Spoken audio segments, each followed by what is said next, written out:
sequência, Mateus capítulo 8, versículo 18 até o versículo 27. Se vamos encontrar o texto da palavra de Deus, eu os convido a se colocar em pé em reverência à palavra do Senhor. Eu vou ler, os irmãos, acompanhem. Mateus capítulo 8, 18 ao 27.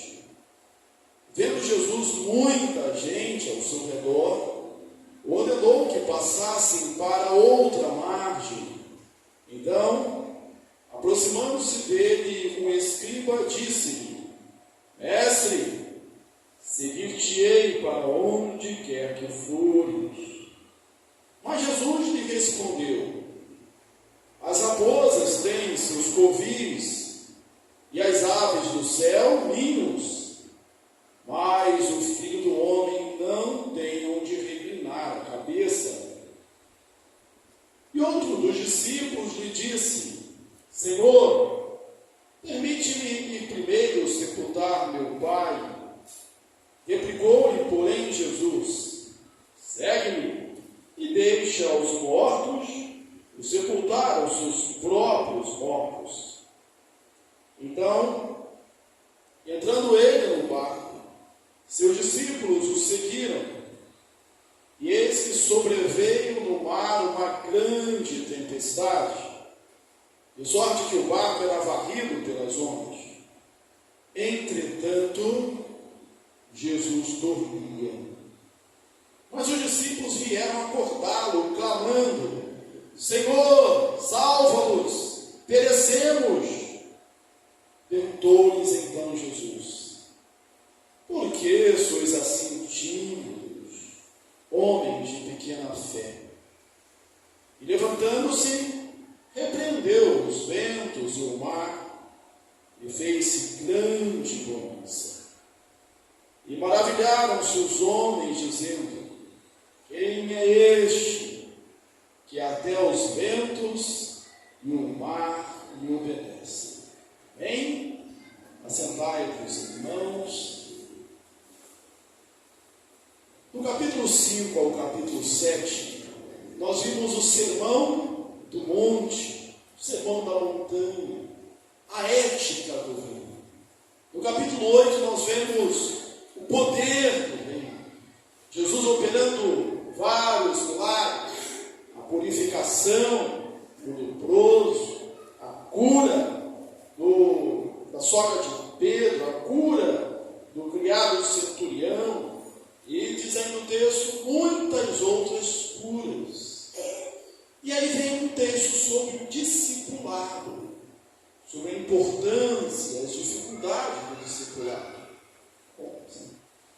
E alguém pode perguntar assim, pelo menos aparentemente, parece que esse texto aqui, ele está um pouco fora de contexto. Vem uma sequência de milagres, e de repente Jesus fala sobre aqueles que queriam segui-lo.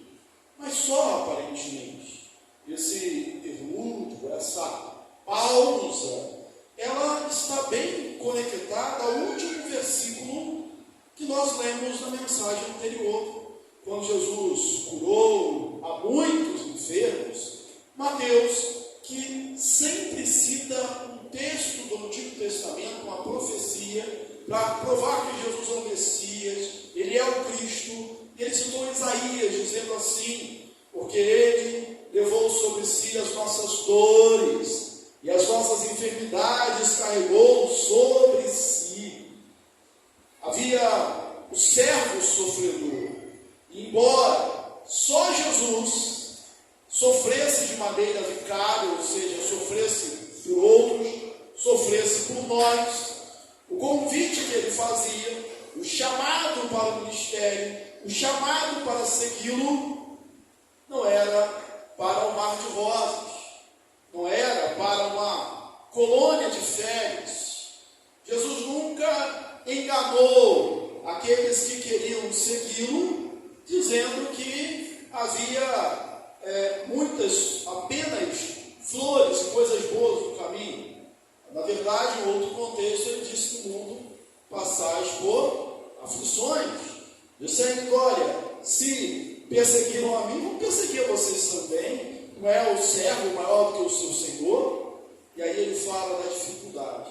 E dois homens se apresentam aqui quando Jesus ele quer se retirar, ele quer se afastar.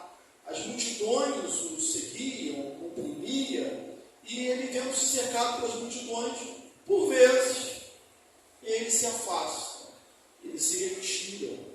E pode ser que você pergunte assim: mas por que Jesus fazia isso? Porque ele era totalmente Deus, velho Deus, e ele era também totalmente homem. Era o homem, verdadeiro Deus e verdadeiro homem. E quanto homem feito, ele tinha necessidade de descansar, de tirar tempo para oração, de dormir e também acalmar um pouco os ânimos da multidão até o tempo oportuno. E é um momento desse, ele quer se retirar, já deu ordem de ir para o outro lado, e alguém se interpõe: mestre, eu seguirei para onde quer que fores. E era um escriba. O escriba era um mestre, era alguém importante. E olha que ele não chama Jesus de Senhor, mas ele chama Jesus de mestre, porque ele é o mestre que reconhece Jesus como o mestre, o seu mestre. E há uma vontade, há uma prontidão, e há com certeza uma sinceridade, sim, no coração dele: Senhor, eu vou te seguir. E aí Jesus, irmãos, dá uma palavra surpreendente. Jesus, ele, ao invés de dizer: tá bom, vem, que bom, você tomou uma decisão inteligente, é isso mesmo que você tem que fazer. E era mesmo que ele tinha que fazer.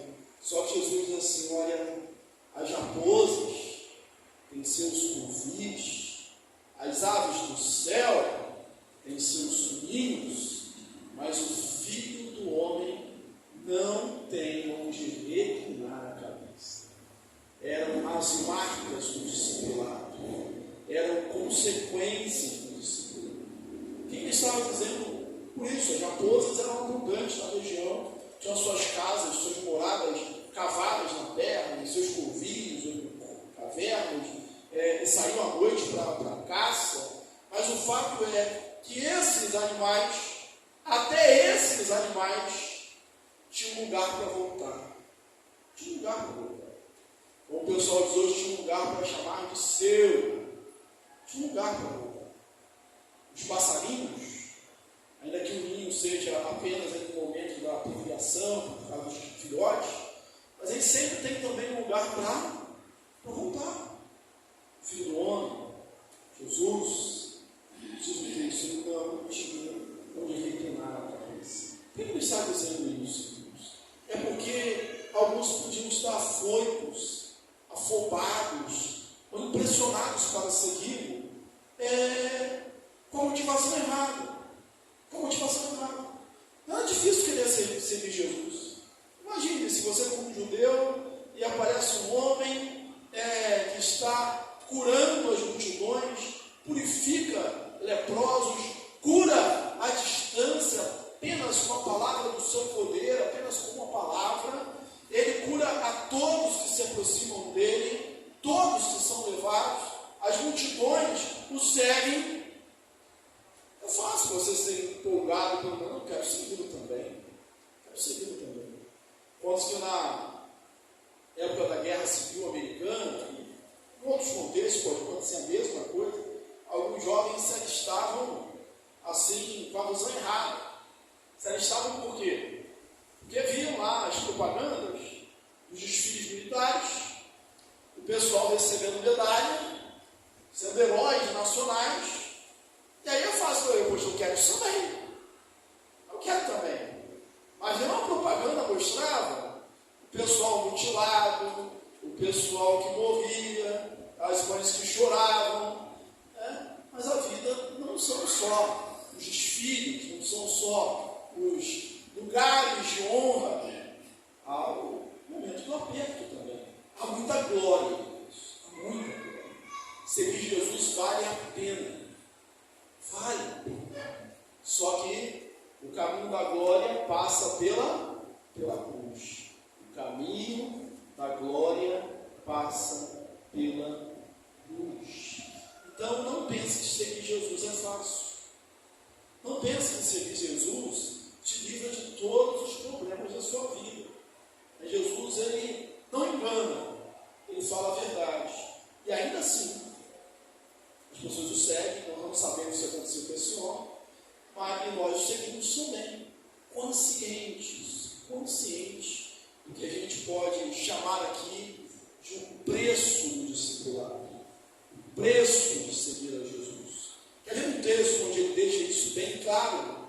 É quando ele diz assim: quem quiser vir após mim, negue-se a si mesmo, tome a sua cruz e siga.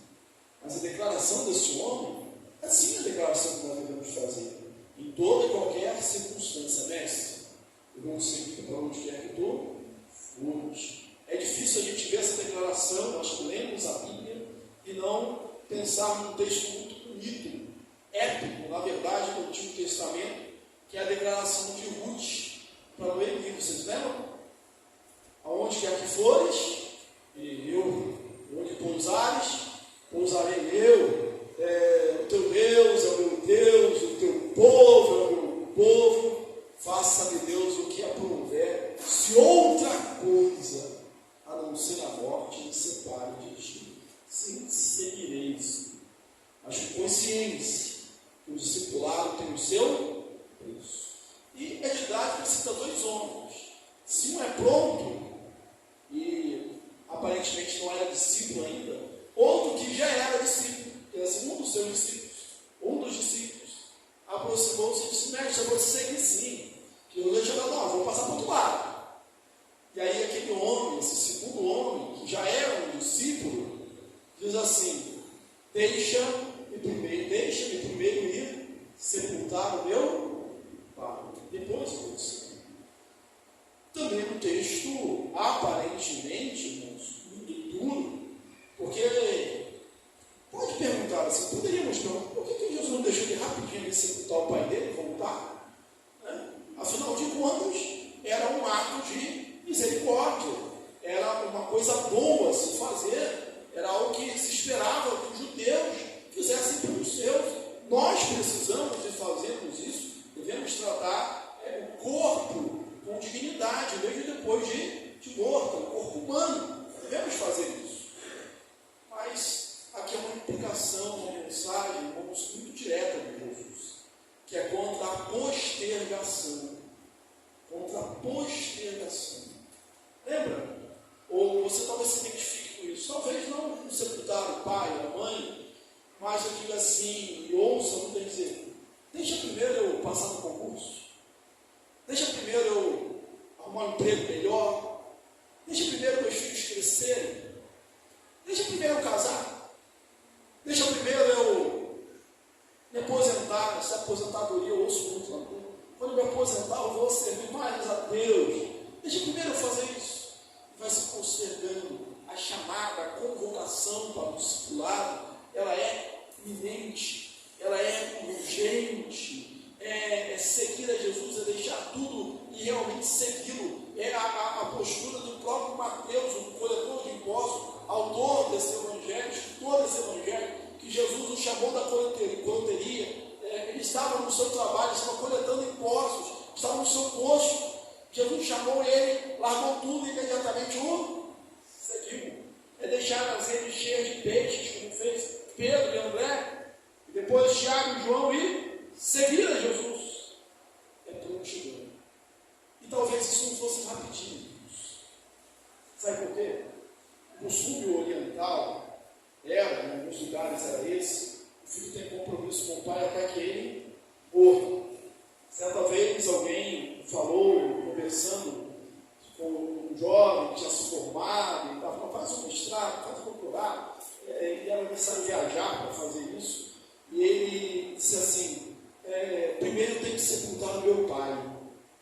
Aí o homem tinha proposto isso, né? O professor disse: desculpa, eu não sabia que seu pai tinha morrido.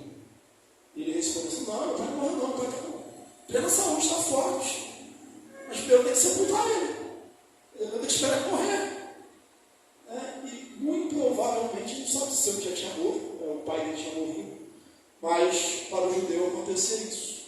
Às vezes as pessoas falam, bom, mas primeiro eu tenho que sepultar, ou seja, eu tenho que cumprir todos os compromissos para com o meu pai.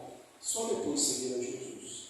Deixe aos mortos sepultarem os seus próprios mortos. Há algumas coisas, irmãos, há algumas tarefas, isso vale para tudo, não só para a vida espiritual, não, que a gente pode deixar outra pessoa fazer. Pare e pense nisso. Há algumas coisas que nós podemos deixar outros fazerem. Só que alguns de nós somos assim, muito centralizadores. Nós queremos fazer tudo. Deixa o outro sepultar, você não vai ficar em sepulto. Deixa o outro sepultar. Quando você vem e segue. Eu quero dar aqui um último esclarecimento. Jesus falou isso para esse homem, para esse discípulo. Ele não está falando isso para todo mundo. Ele está dizendo que a gente não sepultar os nossos mortos. Ele conhece a personalidade de cada um. Para esse homem, isso era um motivo de não seguir a Jesus. Pode não ser para você.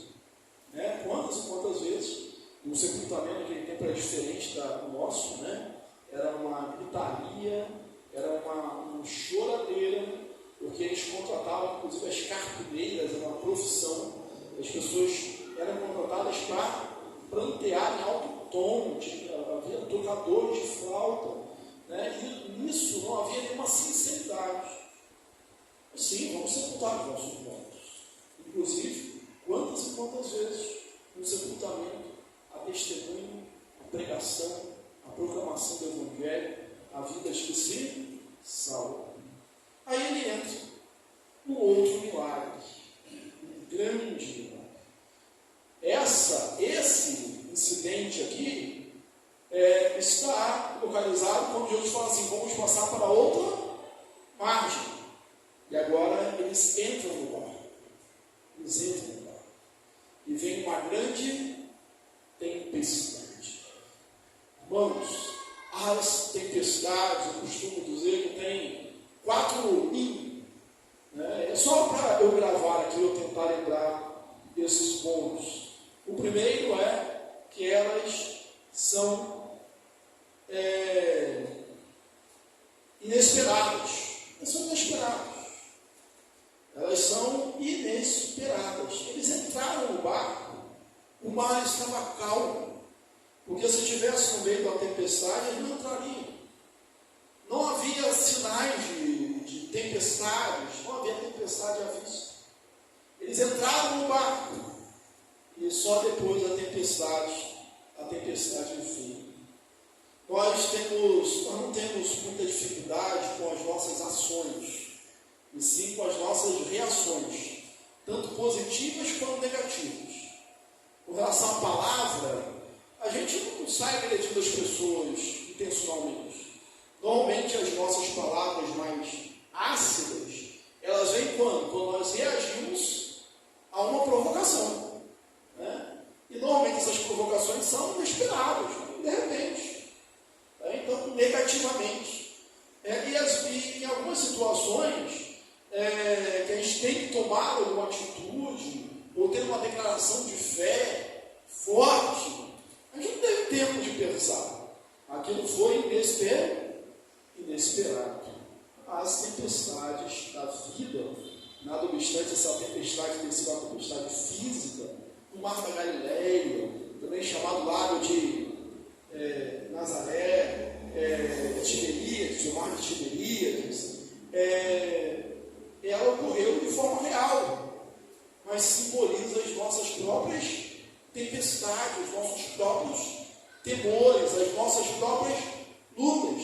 E no nosso caso, às vezes as coisas são mais difíceis, porque pode parecer ao redor que tudo está numa calmaria, mas dentro de nós é uma grande tempestade.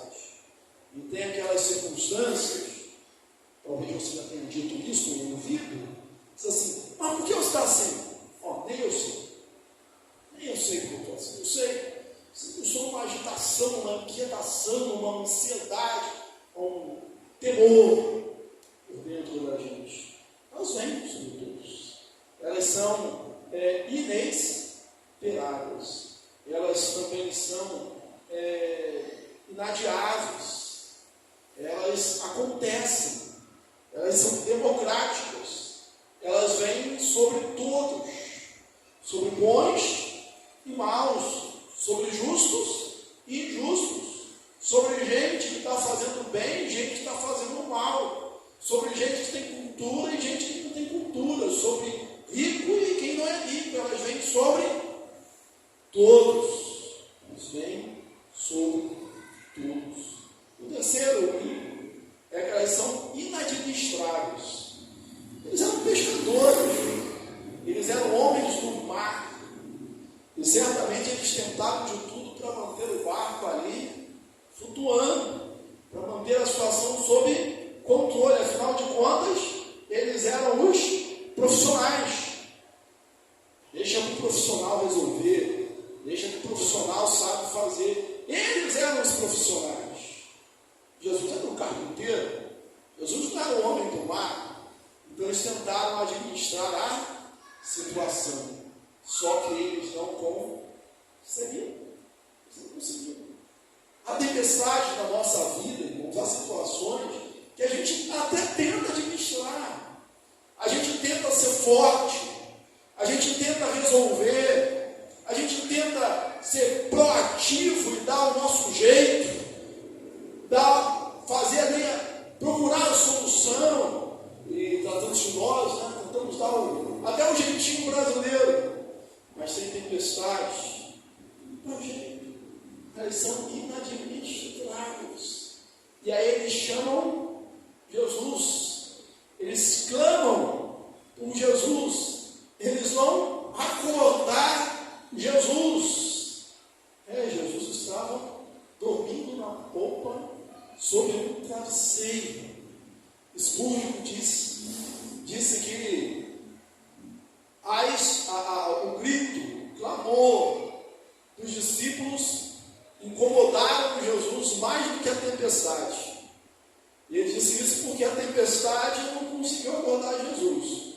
O solavanco do barco não conseguiu acordar Jesus. As águas que certamente batiam nele não conseguiram acordar Jesus. O barulho do vento não acordou Jesus. O que acordou Jesus foi o grito dos discípulos, o clamor dos discípulos. Essa tempestade é narrada nos 3 evangelhos sinóticos, Mateus, Marcos e Lucas. E Marcos, irmãos, traz esse clamor deles como uma reprimenda, como uma crítica. Tem gente que é assim, que pede criticando, já solicita as coisas fazendo uma crítica. Eu estou assim, mas também não me ajuda. É tudo eu, próprio de adolescente. É tudo eu. Nessa casa é tudo eu. E Marcos narra isso. Ele diz assim: Senhor, não te importa que pereçamos? Não te importa de que pereçamos? Está acordando Jesus, está precisando, não tem outro jeito, mas ainda lança uma crítica.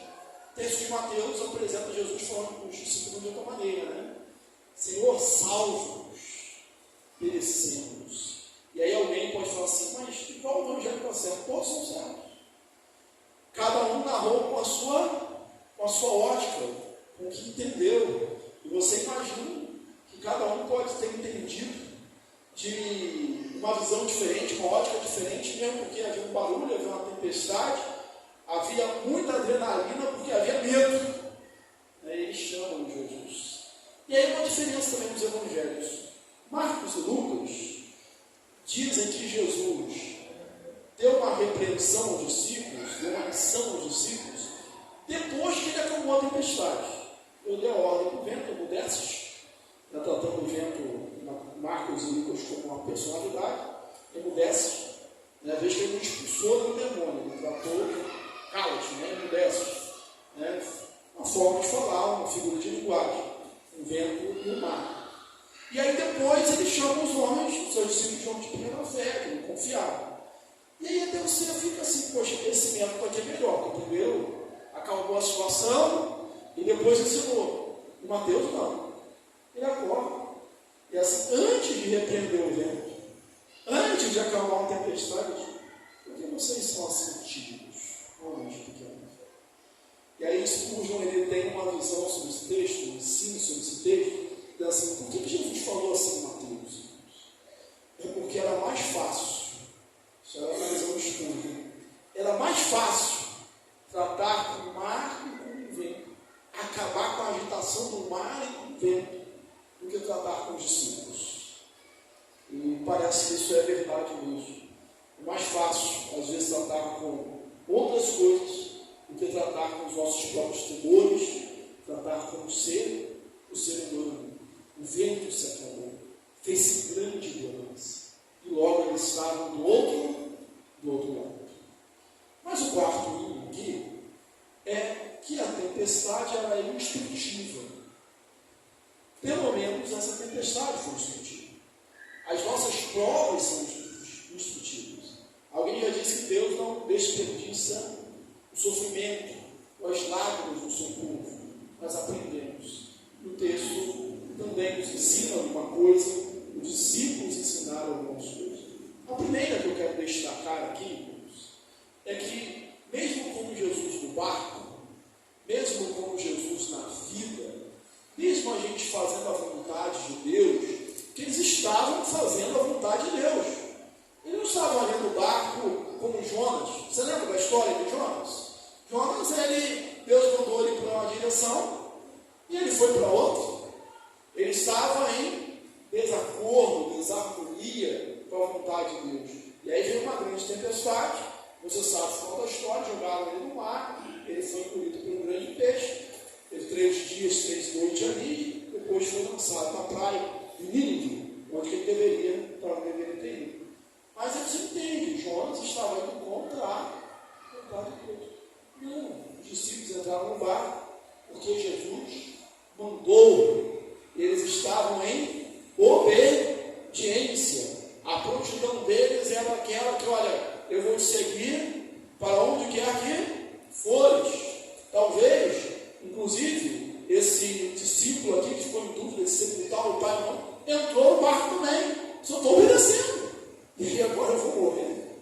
E agora a situação está apertada assim. E Jesus ainda está dormindo. Irmãos, nós podemos estar fazendo a vontade de Deus. Nós podemos estar no centro da vontade de Deus. E ainda assim, as tempestades podem vir sobre as nossas vidas. As crises podem vir. A enfermidade pode vir. O desemprego pode vir. A morte vem. Mesmo que nós estejamos fazendo a vontade de Deus. Nós não somos imunes à dor. Nós não somos imunes aos sofrimentos. Ou como se usa muito por aí, nós não somos blindados. Deus, Jesus, nunca nos prometeu isso. Mas Ele nos prometeu sim outra coisa. Salmo 23, o Senhor é meu pastor, nada me faltará. Deitar-me faz em paz com os verdejantes, guia-me as águas tranquilas por amor do seu nome, refrigera minha alma, ainda que eu ande pelo vale da sombra da morte, não temerei mal nenhum, porque tu estás comigo. A tua vara e o teu cajado me consolam. Ele prometeu que estaria conosco. Não é que nós não passemos pelo vale da sombra da morte. Nós passamos, mas nunca passamos sozinhos. Ele está conosco. E Jesus disse isso. Todo poder, Mateus 28, foi dado no céu e na terra. E, portanto, fazer discípulos de todas as nações, batizando-os em nome do Pai, do Filho e do Espírito Santo, ensinando a guardar todas as coisas que nos tem ensinado. E eis que estou convosco todos os dias. Não são alguns dias, não é de vez em quando, são todos os dias, até a consumação dos séculos. E aí, para o conforto do nosso coração, para a gente não pensar que a gente é homem pouca fé assim, né? Como Jesus falou para Pedro, tímidos, como usou nessa tempestade, nessa primeira tempestade. Às vezes, irmãos, realmente parece que a gente está no olho do furacão. Estamos no meio de uma grande tormenta. E aí, nós olhamos para Jesus e parece que Ele está dormindo. E parece que Deus não está nem aí para o nosso problema. Que Ele não se incomoda, não se importa, nem um pouco conosco. E aí nós questionamos. Esse não dorme, e nem dorme o guarda de Israel. Salmo 121, o Senhor é a tua sombra, a tua direita. Mas parece que está dormindo. Porque está demorando. Eu estou com medo. E eu não devia. Como discípulo não devia, mas eu estou me sentindo sozinho, desamparado. Às vezes parece. Mas, irmãos, só parece. Ele dorme humanamente porque está cansado. Mas ele dorme porque ele pode descansar nos braços do Pai. E ele quer nos ensinar a descansar nos braços do Pai também. Quando você confia, quando você tem certeza, você pode descansar. Por isso Davi, no meio das guerras, podia dizer, em paz me deito. E logo pega no sono, porque só no Senhor me fazes repousar seguro. É porque a segurança não está no exterior, está em Deus.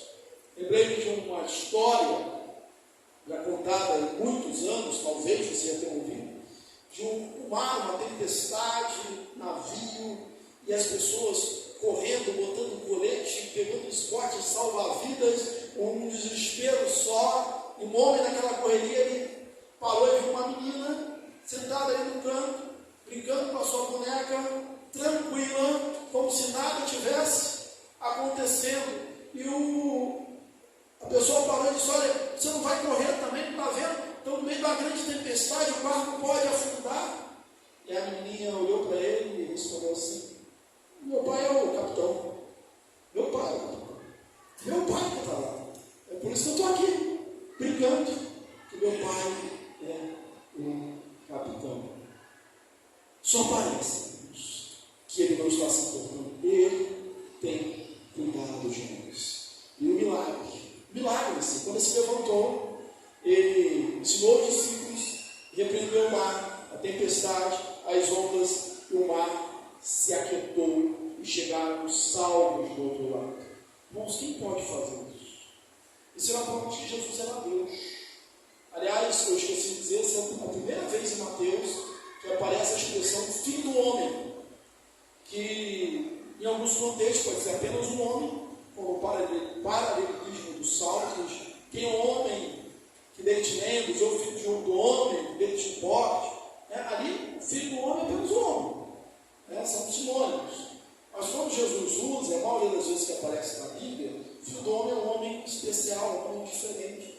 Jesus aplicou esse texto a si mesmo, embora ele nunca usasse de maneira predicativa, ele nunca falou assim, eu sou o filho do homem. Ele fala, o filho do homem. Mas o que ele está dizendo? Ele está falando dele. E ele usa, sem dúvida alguma, como um título messiânico. Só Deus, irmãos. Para os judeus, só Deus faz isso. Se você olhar lá o Salmo 89, versículo 8 e 9, a gente vai ver essa oração do salmista.